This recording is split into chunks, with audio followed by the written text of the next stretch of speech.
Hello, everyone. You're all very welcome back to Underground Cinema. We're so deep into the interview process at the moment. As you know, we interview as many nominees as we can before the Underground Cinema Film Awards, which are so close now. We can almost touch them, Dermot. This is Diarmuid Timmons that is with me tonight.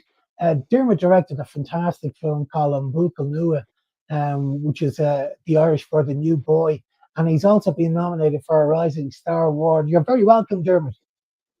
Delighted to be along and such a fantastic with the nomination as well. Thanks so much, Dave. Absolutely. Yeah, listen, this film brought me back to my childhood. I'm a 70s child, so I was born in 1971, and this really brought it back to me. There's so much in it that sort of reminded me of my youth. Maybe you could tell everybody that hasn't seen On Buachaill Nua what it's all about. Yeah, Dave, it's set kind of late 60s, early 70s, that sort of time. And it's basically these two primary school boys and they're TV cop show fanatics and they get distracted en route to school, they arrive a little bit late. And while they're awaiting their punishment from the headmaster for being late for school, a new boy arrives. And this has the potential to kind of escalate in the story, it has the potential to escalate their punishment. So they kind of fall out. But then, as things progress, the question is, can the new boy save the day? Yeah, the production, As- yeah, just the sorry, Dave. Yeah, just to say, yeah, no, it's kind of it's about young friendships and it's also about resilience, how life goes on. Like the time of obviously that was a time of church and state, and even under like an oppressive regime, there are friendships and good things happen. So it's very kind of light-hearted, feel-good film. Yeah, well, you're right because what's it, I think another character in this film is the music at the start and at the end. I think that I'm trying to remember the guy that wrote the piece at the end. It's a really nice piece of music at the very The end of the music, yeah, film. it's Steve Wickham of the Steve, Waterboys. yeah, Yeah, yeah. The music is phenomenal. Yeah, we kind of decided it'd be nice to lean into the kind of Irish traditional music. And Steve, I sent him a very rough kind of cut of the film early on, and he just loved it. He said, "Look, what can I do for you?" And yeah, the music is just phenomenal, beautiful. wow, isn't it great that somebody like Steve, gives something back? Absolutely. Um, Yeah, I think that's really important. And I think it's funny, I've had this conversation with a lot of filmmakers, over the past couple of weeks where a lot of, well established actors, directors, composers, they don't forget where they came from originally. They all, started at the very bottom and worked their way up, and they all do give a little back. And I think it's so important that you do give back and recognize where you come from. So that's a really generous thing to do, I think. Mm, mm, mm. Hey, no, go ahead, Dermot. Yeah. Yeah, no, I was just going to say, yeah, I was at a festival, the Strandhill Film and Folk Festival up here in Sligo, where I am, where we shot the film, and there were two or three films there that had music by Steve. So yeah, it's great to see it. Really is. Yeah. I was thinking about him about the other day as well. Another great musician is Moby. And Mm, Moby, what he does is he's allowed a lot of his music to be used in a lot of short films, and he doesn't expect a penny. As long as it's not turned into a commercial film where you're actually, where you're yeah, making money on it. He will actually give you the rights to his songs, which I think is very generous of him. that's amazing. Yeah, fantastic. Yeah. Um, the what got me about this particular film is it's short, it's sweet, it's very well cast. You got three young boys that are really well cast in it. You got your teacher as well, who reminded me of a teacher that I knew. The production values are top class. The costume design is great. It's definitely got me in this. You definitely got the time period right. Um, can you tell? Can you? But it looks like you obviously put some work into pre-production to get it right from the very start. It's also shot really well. The colors are really good as well in this film. It's the Mm. opening shots with the kids. The exterior shots are really nice. The interiors are spot on. It's lit very well. Um, and it looks like you've obviously put a bit of work into it before you even picked up the camera. Can you tell me about the pre-production work? Yeah, absolutely. Like the critical to the whole thing are the locations, because the locations, not far from where I live in Ballysadare, but all the locations were within a stone's throw of each other. So you got this big panoramic view across Ballysadare Bay to Knocknarea Mountain with Queen Maeve's Cairn, down to the old ancient graveyard, and then down to the schoolyard where the modern secondary school, in within the yard of the modern secondary school, is that little schoolhouse, the original schoolhouse. It's still there, and that's what we use for the exteriors there. But I mean, an absolutely key part of the whole thing was the secondary school. I contacted the principal there during the summer. We shot it in August. I contacted them early summer, and he invited me down, and I made my pitch to him, and he just gave us free reign of the school for a week, and let us paint walls and build sets and do all sorts of stuff, and have our base camp there. I mean, phenomenal. Once we had that, it was just like, this has got to work, you know. And because all of our locations, those old the streetscapes that look like the 70s, just by putting the camera in the right spot, you know, we were able to get that look that of that authentic streetscape. But yes, once we had secured the secondary school there, and we had all those locations around it, that was a really big step. After that, you mentioned Amy O'Hara, well, our costumer Amy O'Hara, who you've nominated for a costume award. Amy was the next person to come on board, and that was kind of another vote of confidence. It's like, this is a first film, so my first film, so every little milestone is, a vote of confidence. And when people, who are in the business say, "Yeah, I like your show. I'm willing to get involved," it's a great vote of confidence. So yeah, it was really getting the location. Then I got Amy, and then the DOP is my brother, so he had no choice in the matter.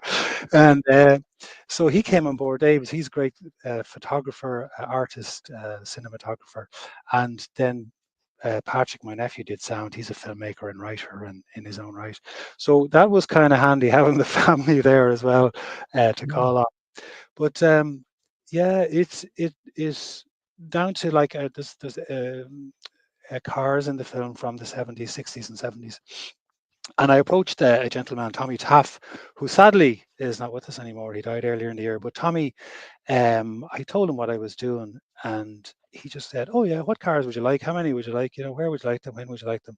And he put the cars up into the film. So it's kind of like, uh, every door I knocked on was an open door. From the pre-production point of view, there was a lot of planning, but everybody I went to for help, um, they just came in, and like the credits at the end of the film and the thank yous, there's quite a lot of them, and I let it run quite slowly. It takes some time to get through them, but they all deserved to see their names up there. So many people came on board and really made the film happen. It couldn't happen without all of them.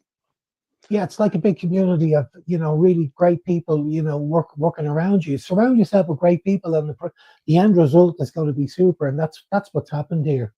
Mm-mm. Absolutely. When I was developing the script, I did a course with the National Film and Television School, and the script sort of came together very well. And the Peter, what's the gentleman's name? Peter Ansod, who was our teacher, was saying, "Look, you got to make this film." And I was kind of saying, "Well, it's a bit of an undertaking, my first film." And his advice was, just surround yourself with really good people and let them do their jobs, and you'll be fine. And really, that's what it was all about. Yeah, and I mean, this was your first time as a director as well, so it's great, to have that sort of support around you, to look after you, to make sure everything, and everybody wants you to do well as well. Um, Yeah. the uh, the casting process, how did you approach that? Especially with the young leads that you got. Were they yeah. local boys that you got, or are they established actors? They were all very good. Yeah.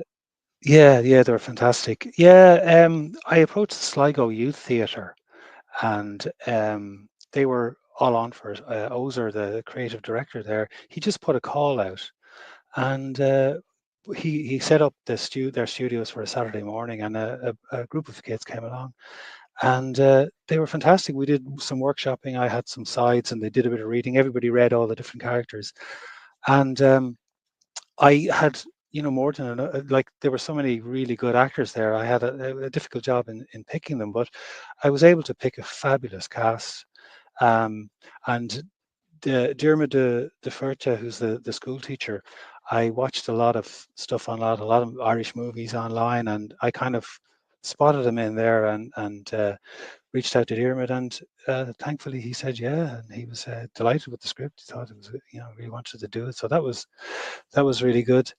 Um, but we, from the point of view of shooting the film, then the story of the film lent itself really well to us easing into the acting process, because we didn't have much time with the lads before the um, the actual filming. We had a day with the get in, and they came along, and we ran a few lines in the locations just to familiarize them with the locations.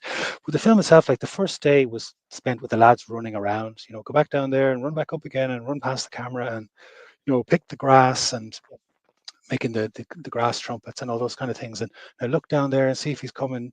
So it was kind of, they got used to us, and we got used to them, and we all kind of got familiar with the whole setup. And by the time we got to the third day, when the real kind of the more kind of serious scenes in the principal's office, the guys were just past masters at this stage. They were just fantastic. Yeah.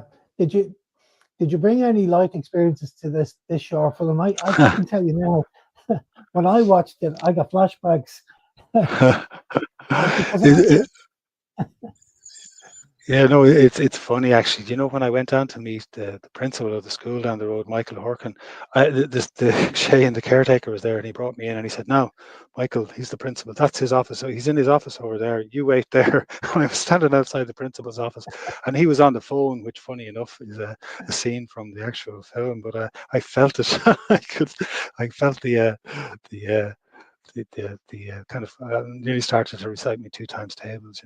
But yeah, yeah, um, I lost my train of thought there now. Yeah, it did actually. The incident, the kind of incident, the main incident that takes place in the principal's office, that kind of turns the whole thing around. That was something that I witnessed in school myself as a young fella, and so it was really that I had that, and then I was able to kind of, how did the boys get to this stage, and where did they get to from there? So it kind of, there's a little bit of something there from my own school days, all right. Yeah, I would say the physical environment is straight out of those schools back then in the 60s and the 70s. The dark, shiny painted walls, up 4 feet up, and yeah. then the, the light color above. Yeah. I'm telling you, Dermot, I was wondering, did you go to my school? I got flashbacks because I was in the Christian Brothers School in Dunleary. That's where I'm from, and I can remember going into first class. So you're it was a terrifying time, to be honest, when you're going into Mm-mm. first class, because you sort of went from low babies. And I was in a convent, a place called Dominican Convent in Dunleary, and when going into first class, you had to walk from Dominican Convent down to the Christian Brothers School, which was only about 5 minutes away. But the boys that were a year ahead of us used to come back up to our school to tell me how dangerous the school was Oh, and what jeez. went on. Um, so we'd be terrified going down. Yeah. Luckily enough, when I started in first class, I had a teacher. I always remember his name was Mr. Martin. This man has lived to well over 100 years of age, but he was very like your teacher in the film with regard to the way he taught Irish. There were so many Mm, different ways Irish was taught there, but you know just as well as I know. In some schools, it was practically beaten into and unfortunately, a lot of people my age didn't like Irish because of the way it was taught. Now the Irish language is actually super cool, and I mm, wish mm. I wish I knew Irish as well as more of the younger people, today. But it was just the way I was taught. It was practically beaten. And when I saw the botta there, it just got a flashback. Is it? Yeah, and I'm the same with the Irish. Like, it was so uncool, and we just hated it. And as a result, spent I don't know how many years learning it without learning it, but unfortunately. But yeah, but I think what comes across in the film is that there was that regime in place, and there was the Bata and all the rest of it, but there was this kind of omerta between the boys as well. They kind of were. It was them and us sort of thing. Like Yeah, they had their lives and they got on. They had fun and it was a good time. Like I look back on my primary school times as good years, even though there was all the bot and the rest of it. You know. yeah. Well, it was a good time to. You have friendships that you never forget. I mean, yeah. Look, times were tough in some schools, some more so than others, but you have friendships for life, and that's what you see in your film is the start of new friendships beginning. And I think that's a pretty cool thing to see young kids they become great friends later on in life as well. We you touched on Amy's nomination for costume design. She has it bang on, to be honest with you, because I can remember as well going back. There were no school uniforms in the class that I started in either. Everybody was wearing different shirts, different shorts, different cardigans, and I thought she got the costume, especially the period. She got them Yeah, bang on. They yeah. looked really well. Yeah, they were absolutely spot on. Yeah, I mean, she arrived with the costumes and she really nailed the characters of the boys. One of them is obviously he's looked after, whereas the other fellow wears himself, and you kind of get the sense of where they come from in the costumes. But when Diarmuid arrived down the night before, he was there for a day for the shoot, the school teacher, and he put on the costume, and it was like, oh my god, it just brought me back immediately. It was just really subtle. And it was just there. It was that, it's just the right kind of look and feel for that character. So she did a fantastic job, absolutely. Again, I was at a festival, the adaptation film festival, Leitrim, Sligo. There, we were in that as well, and actually, the adaptation festival was on Neil Jordan films, so it was great to see a bunch of Neil Jordan films again. And Neil Jordan was there himself as well. But in the shorts section, Amy I think she had done the costumes in 2 or 3 films there as well. Again, so she's in demand. She's fantastic. Yeah, she's great. What did you find the challenges were for your first time on a short? It it was very exciting the whole time, and I just found it really. And I'd wake up in the morning delighted that I was going at it again. I mean, from a challenging point of view, it just seemed to run so well and so smoothly. Um, and as I say, like people just responded so well. But when, say, obviously, you're making a film with young people in it, and it's set in a period, there's quite a demand there to get things right. But when I got into the studio with the young people and I just saw what they were doing, and it just um, then I kind of realized, this can work. This can definitely work. Or really get. And as I say again, same with the getting the school. But I tell you what, a kind of a real challenge is like, when is a film a film? Like, when is a script a script? You have the script and you're going, right. Well, like, I'm gonna. Is it ready? And you're kind of not so sure about it. And then when you start reaching out to people, and it's as it's kind of like, will I do it or won't I? It's kind of like rising to the challenge and just reaching out to people. And as the people came on board, it just kept becoming more and more of a kind of a um, that it was going to work, that it was going to happen.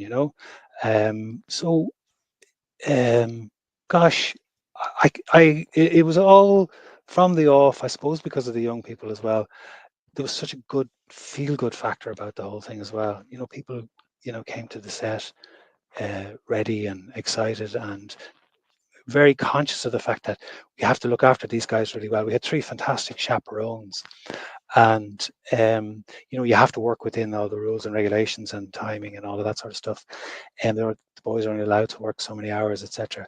And but they were, the whole thing is to do all that and manage that really well and keep the spirits up. And really, for the 3 days, it was just amazing. The fantastic, good vibe. Yeah, Yeah, yeah. yeah. So You're a lecturer in design and film, and like, did your academic experience influence your approach to this film?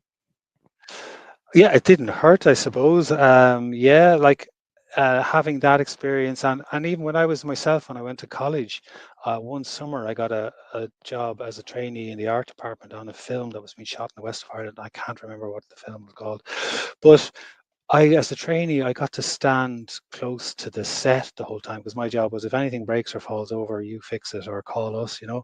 And I got to see how it all worked and kind of left a very lasting impression on me. Um, but that and you know I've done little bits for people over the years, bits of sets and even bits of acting and bits and pieces, and that and I suppose of course the bit of teaching I do in the area of film, and I do a lot of teaching and design. In a sense, the whole design area is project management, and film is really is project management. You know, so the two of them they do kind of cross over to a certain extent. Yeah. Yeah, you sound to me like you've been bitten by the bug. To be honest with you, with regard to filmmaking and directing, you must be itching to maybe do something else. Have you something else in the pipeline? Yeah, like I started writing 3 or 4 years ago, and I just can't stop. You know, so Yeah, I have, and I've got a few things. I've got a kind of got a full length, like a feature version, a draft of a feature version of film set in this time with some similar characters and more characters. But I have just recently finished a short, about a 10 minute short that, and I'm gonna, I think I'm gonna try and get that one done sometime next year. So that's the plan now. I've started pushing it out there, reaching out, trying to get somebody else to do the production this time. And yeah, that's the plan. Get another short out. yeah, it's great when you can actually get somebody else to look after those, that end of things, the production, the producing, because Mm. trying to produce and direct and write and edit and trying to put the wear the cap for so many different jobs is difficult. Where if you can get somebody else that can take that pressure off your shoulders, it means that you can Yeah, focus very much. Like you're okay there for your short because your short film was just over 10 minutes, was it, if I remember yeah, rightly? yeah. Yeah, 13. Yeah, yeah, yeah, yeah, 30 minutes. So especially if you're ever attempting a feature, you definitely need plenty of really good yeah. people around you, to do that. Do you think that? Sorry, go on. Yeah, Yeah, no, this like yes, absolutely. What I would say is doing everything or doing an awful lot of the heavy lifting, especially in the pre-production stage, was a fantastic experience. You know, really was. You get to see how the whole thing works, but yeah, it's quite demanding. So yeah, to excuse me, to get somebody else involved, yeah. A definitely lot of it's is. down to budget, of course, Mm, Dermot, as yeah, well. I mean, you do it because let's be straight. The budget is so tight that you can't afford to take on yeah, all these different people. So, um, you're restricted by budget. Yeah, just another thing I was thinking about as well is obviously I've got a Dublin accent, but I've moved to Longford 3.5 years ago, so I'm not too. Actually, I was up in Sligo last week for the great. midterm break. There's some fabulous locations in Sligo, and we've Oh yeah, had a lot of. There's a lot of filmmakers have been heading up to Sligo to shoot their films and the Midlands. So from Longford, Leitrim, right the way up to Sligo, they're great locations there, aren't they? yeah, absolutely amazing. I was up at Disappear Here. We got into a lot of film festivals up around the region here, but I was up at Disappear Here, amazing festival up and right up the top at Malin Head there, a few weeks ago, and like the a massive film community up there, and like loads of people really very interested and etc. But we there and a couple of films around Sligo and Leitrim, and I was in Roscommon there a few weeks ago as well, Roscommon International Film Festival. The amount of people, I didn't realize there were so many people up around this area who were making films, and involved in films. And now it's sort of the kind of net is getting wider, it's fantastic. But and everybody says the same thing. You get great locations. It's easy to get around.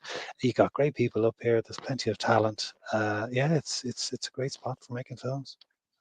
Yeah, I was speaking to Lee Mulch last night, he's very much he set up a sort of a collective of filmmakers in Westmeath, in Mullingar, in the Hmm. Midlands, which I think is a great Yeah, idea. So it's great to see it because the filmmaking central for years has always been Dublin, and Cork has been brilliant as well, and Northern Ireland up in Belfast. They're the three cities where independent filmmaking has been for the past say 10, 15 years.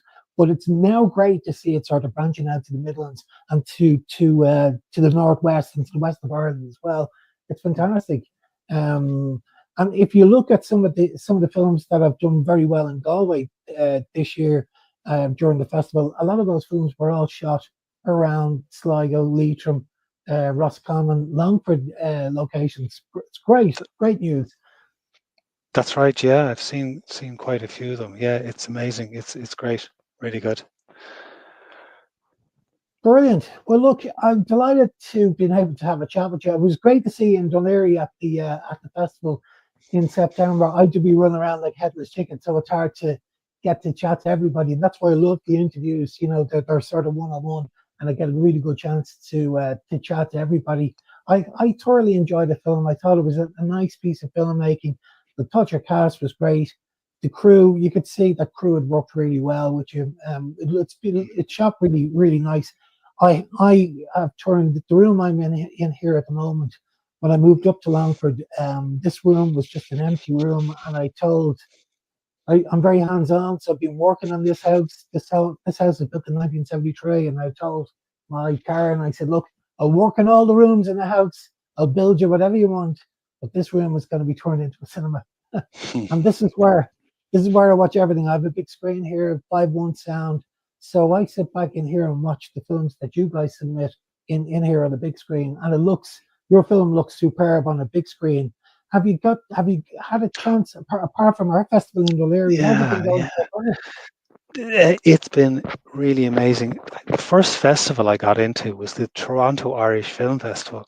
Oh, So I got the brilliant. nod around last Christmas, and I was thinking, God, maybe this is it. This is the only one I'll get. So I thought I'll have to go. So it just coincided with the Aer Lingus January sales. Thanks very much. So Yeah. I did the Irish thing and got in touch with the cousin in Toronto that I hadn't spoken to in years.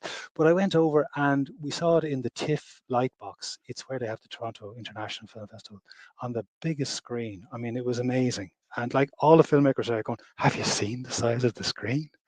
And we paid to a full house and they loved it.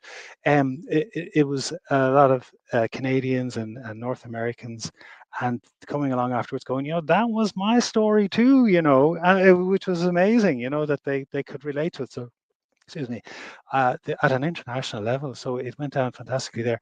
Then we got back here, we were in Fastnet, we were in Ranelagh, we got the audience award there, we were in Roscommon, as I say, and we got another audience award in Sligo, and so it's just like totally overwhelmed by the how well it's been received, and it's just been amazing. And we got into Carmarthen Bay in Wales, which is a BAFTA recognised film festival. It's like it's just this is insane, absolutely insane. Fantastic. Yeah, you're in Yeah. underground cinema as well, which is IFTA recognized. So no, it's had a Absolutely, fantastic. yeah. We had a great day up in Underground, but to get the two awards as well, award nominations is Yeah. just amazing. Really Yeah, delighted. no, it's fantastic. No, it's pretty well deserved, to be honest with you. Everybody's done a fantastic job on it. I definitely think it's a film that will do very well on the festival circuit. It's got great legs left on it. It's got many years to go. So I wish you the very best of luck, Dermot. And listen, thanks a million for joining me this evening to have a chat about your work. Thanks so much for inviting me, Dave. It's brilliant. Not at all, Dermot. Okay, then. Take care then. Bye bye.